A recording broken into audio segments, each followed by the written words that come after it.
behind a bunch of these bricks is this. Now that is an old battery.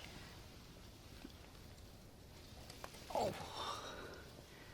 It's a 6-volt one, and I actually looked it up a little bit. Looks to be from like the 1950s or so.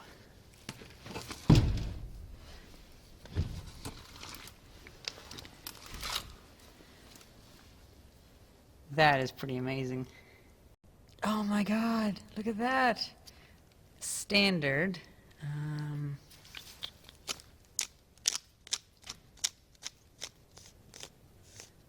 Red diamond. Engineered quality. Standard. Red Diamond Battery Company. So a very quick Google search later, and I can't find anything about Red Diamond batteries. I can't even find that logo. And then, take a look at this. 663. So was this made June of 1963? Fuck yeah. That's awesome. The oldest battery I have is the one from my grandparents' Mercury Zephyr. I recently ripped that open, and that's a whole other video, but that's just from 1991. It's hard to find an old battery that'll still work. And last night, while I was still there, I tested the voltage on here, and I think it was still a little bit of voltage on this cell. Of course, these two cells are kind of fucked. But this cell, that'd be kind of cool if we could get that one to go at least to 1.5 volts. If it could go to 2 volts, I would be so happy. Oh. So there we go. There is the battery. And it is pretty amazing. I still can't get over it. Group 1, so that must mean the type of battery it is. Oh, it looks like that's cracked. That's unfortunate. Big crack down there. These two cells are probably toast. Yeah. This is definitely going to be a nice little museum piece.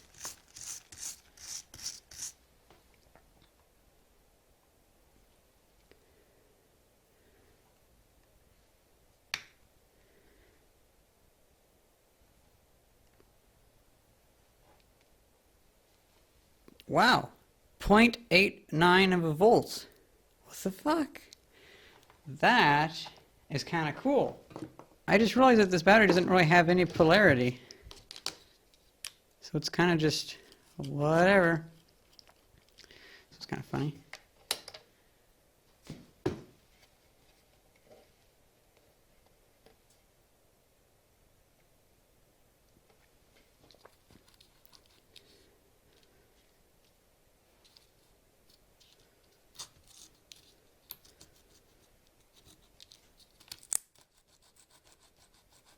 So that residual charge has probably gone away now.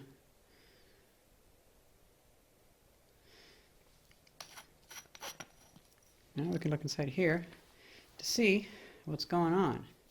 And I can presume that, ooh my god.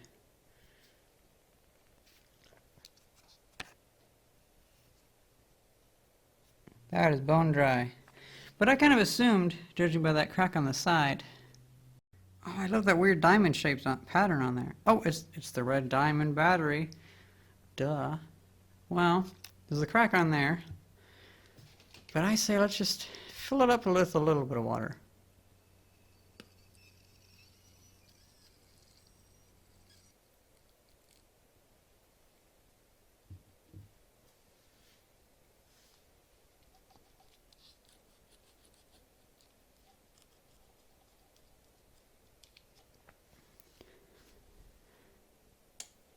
Oh, look at that. So the conductivity is going up. Oh my god.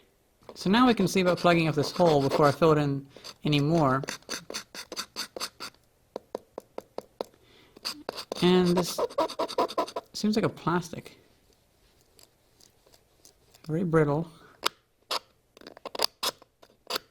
Yeah, it does not seem like a rubber.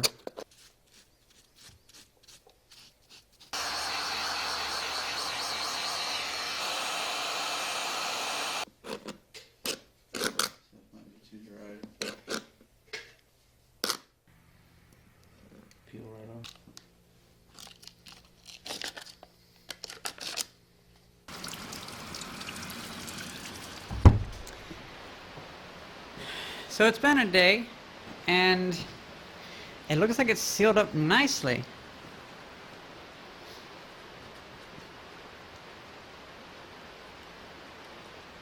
Quite happy with that. Let's just hope that that's the only crack. So now I say let's add some more water to the cell to rehydrate it.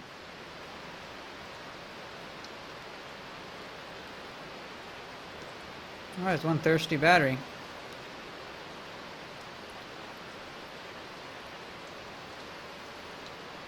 So let's connect it up and start charging a little bit.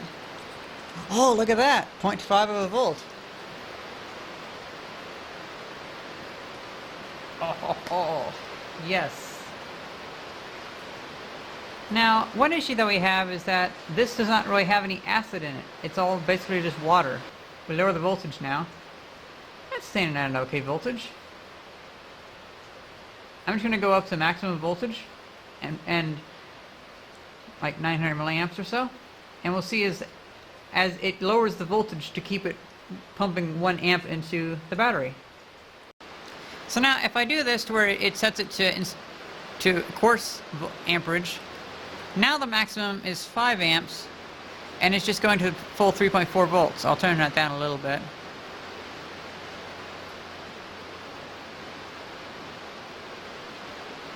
I think 2.5 volts would be good. And then we'll watch this as this climbs, hopefully.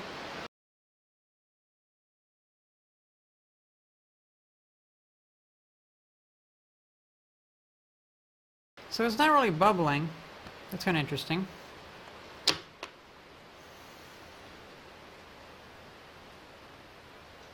You know, I don't really know if I'm even charging it in the right polarity. So let's just try to swap it real quick. See if that sticks better.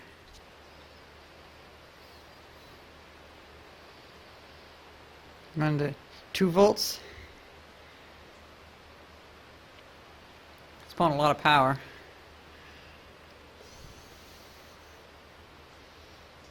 It's jumping the other way pretty well.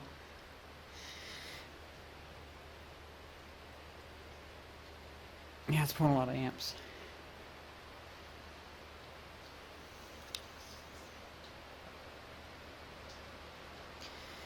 Well, I really don't know.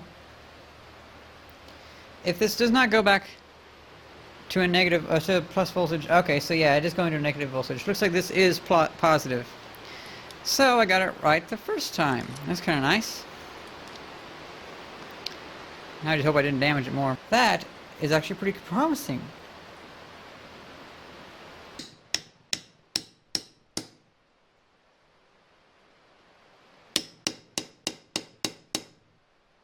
Okay, it looks more like, what was it, the Super Smash Bros. Logo or something like that, but still. At least I'll know that means positive. I still can't believe there's no markings on this, though. There are no polarity markings, so I'm figuring it was probably just that they had like a negative and plus on like the sticker that was here or something like that. Or I could be overlooking something that's just not there. So that's charging fine. I have very good confidence that I'll charge, but it just occurred to me I could use the storm to wash the battery.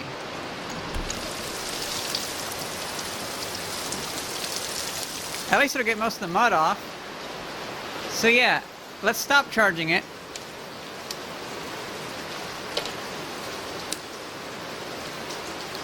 And I'll move that outside.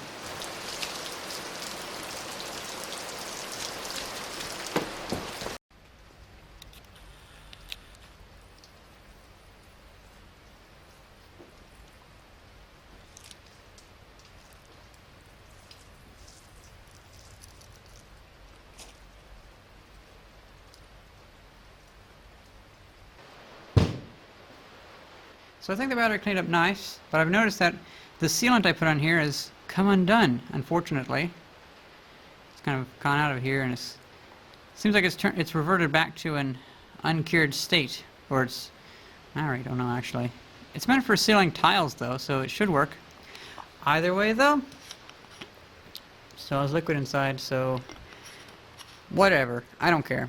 Now the big question is, has it retained its charge? 1.41 volts. That looks wonderful.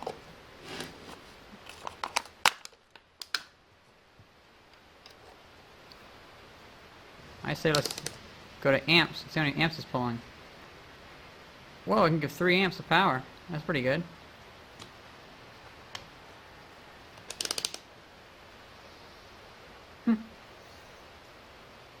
Interesting. Interesting indeed. Looks like it's finally starting to leak out. Probably in that section right there.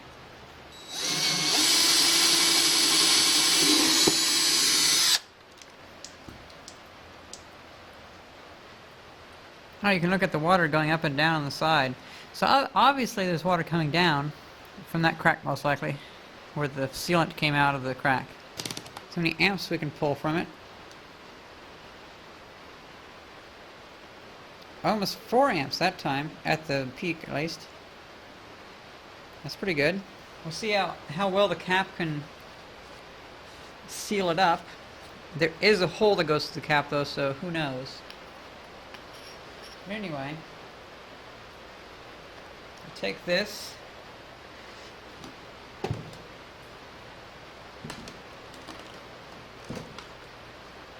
If I take this out, it should start spewing water. Yep, it is. Okay. So that actually works really good as a seal. That's pretty cool. And this is pretty much entirely water in here now, so it really doesn't matter what I do with it. I can touch it all and it's all fine.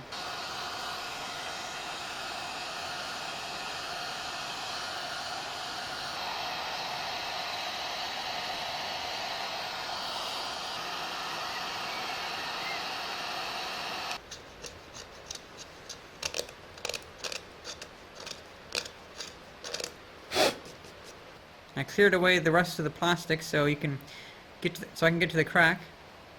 And I cleared that out again. Looks like I'm definitely going to have to let it cure for longer or use a different type of sealant. I'll go ahead and clean out the top too. That'd be good. Oh, this dries clear. Okay. My dad said it dries. My dad read this level and said it dries white and it dries within 60 minutes. Like, what? No. Okay, so it dries it dries clear instead of white, and it takes 72 hours to cure. Well then.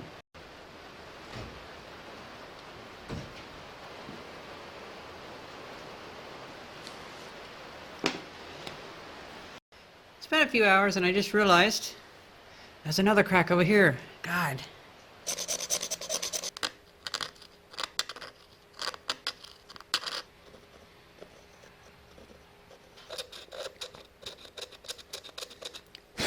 So this crack is much smaller and probably easier to mend.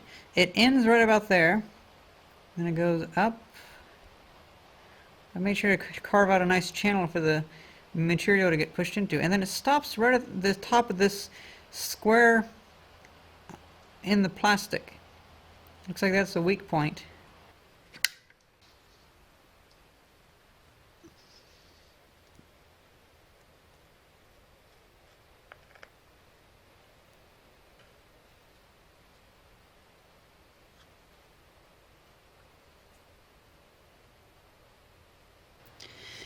And I think it's now gotten to the point where I should just stop touching it, otherwise it's never going to be any better. Oh my god, there are things on the bottom here. I didn't even realize that until now.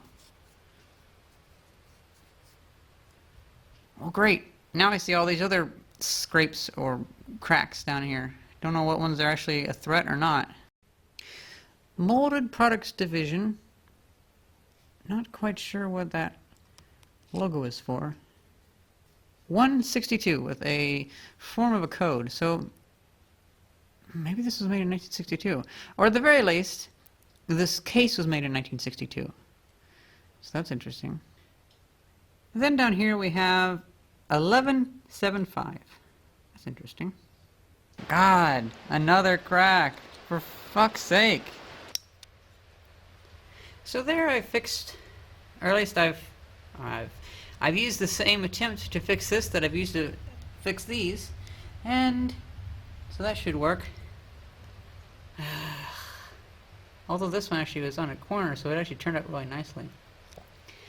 Granted, A lot of people probably say that I should probably drill a hole in the end of each crack to stop it from cracking anymore, but to be honest, I don't want to have too big of a gaping hole in here, and I'm not that into restoring this battery. At the very least, it's just a cool battery to have around. Oh, and for all the chemophobic, tree-hugging hippies out there that are wanting to call the EPA on me spilling harmful contaminants into our wonderful natural world, it's not acid.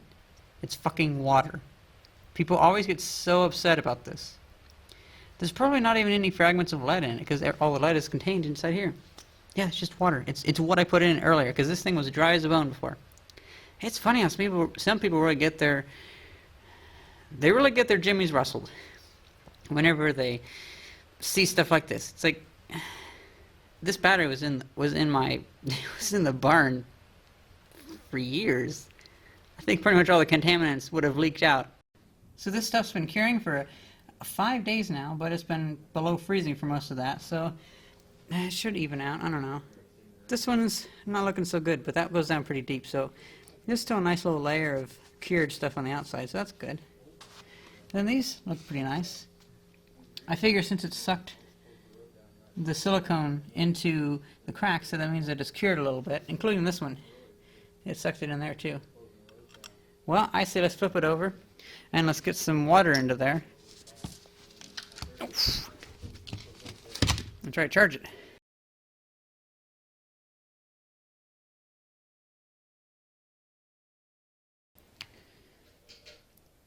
Ooh, looks like the battery's given almost 1.2 volts. Let's charge it for a little bit.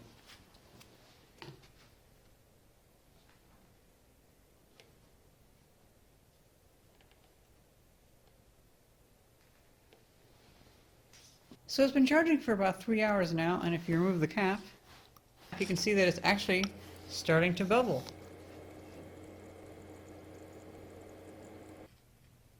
Whoa. 8 amps of current, that's pretty good. Let's see what the voltage is for that. I'm going to turn down the voltage so we can see that as a voltmeter basically. And let's cross it over again. It dips in voltage quite a bit, but still that is power. So it's been sitting for about I'd say a night, and it's at 1.7 volts. That's not too bad, especially for there being no acid in there. It's just water. Well, I gotta go back to California in a few days, so this thing's just gonna be sitting around. I am kind of tempted to just leave it charging for 5 months. But to be honest, the electrolyte is still mostly water. So I think what I'll do is I'll empty it out again to where we're just emptying out the water. But then next like May or so when I come back, I can actually salvage some electrolyte from some car battery that my dad has laying around. There's one somewhere around here. And there's like 6 of them in the shed.